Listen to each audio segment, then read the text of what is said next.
السلام عليكم ورحمة الله. مرحبا بكم في حلقة جديدة من حلقات إلهام تيفي.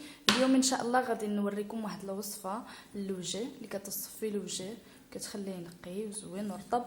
هاد الوصفة هادي كنستعمل فيها البقايا ديال لافوكا. ملي كتستعملوا لافوكا في العصير ولا شي حاجة وكتبقى لكم هاد البقايا ديالها كتكرطوا بحال هكا. دائما نحاولوا نحتفظوا بهاد البقايا ديال الفواكه وهذا الشيء لانهم كيصلحوا البشره ديال الوجه. هاد الوصفه هادي راه كتصفي الوجه مزيان وكترطبوا، خصوصا البنات اللي عندهم الكلف في الوجه ولا النمش، فهادي كتصلح لهم. والبنات اللي عندهم البشره الجافه كنصح بهاد الوصفه هادي لانها رائعه. كنشوف انه لافوكا بزاف كنستعملوه بزاف على الشعر، ولكن نسينا انه حتى البشره كيغذيها بواحد الطريقه زوينه بزاف.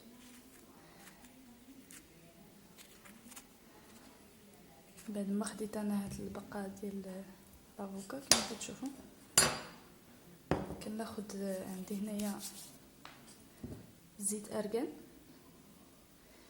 انا غادي نستعمل معاه زيت ارغان، غادي غير نرش شويه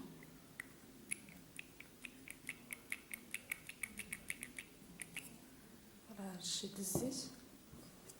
غادي نمعس هاد لافوكا هذا بالمعلقه مع الزيت.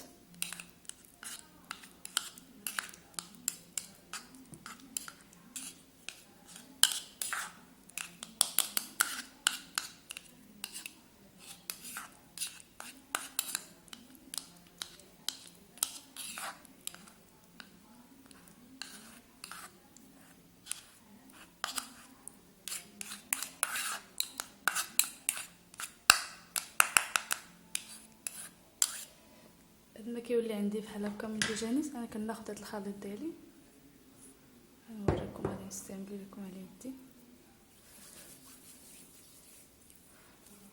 بحال هكا وكندهنوه على وجهنا. راه صدقوني هاد الوصفه رائعه بالنسبه للبنات اللي عندهم بشره جافه واللي عندهم الكلف والنمش. نستعملوا هاد الوصفه هذه ان شاء الله تطرق لكم وتعطيكم نتائج ان شاء الله مذهله. ما تنسوش الدعم ديالكم بجيم او بكومنتير على لا فيديو، وشكرا والى اللقاء.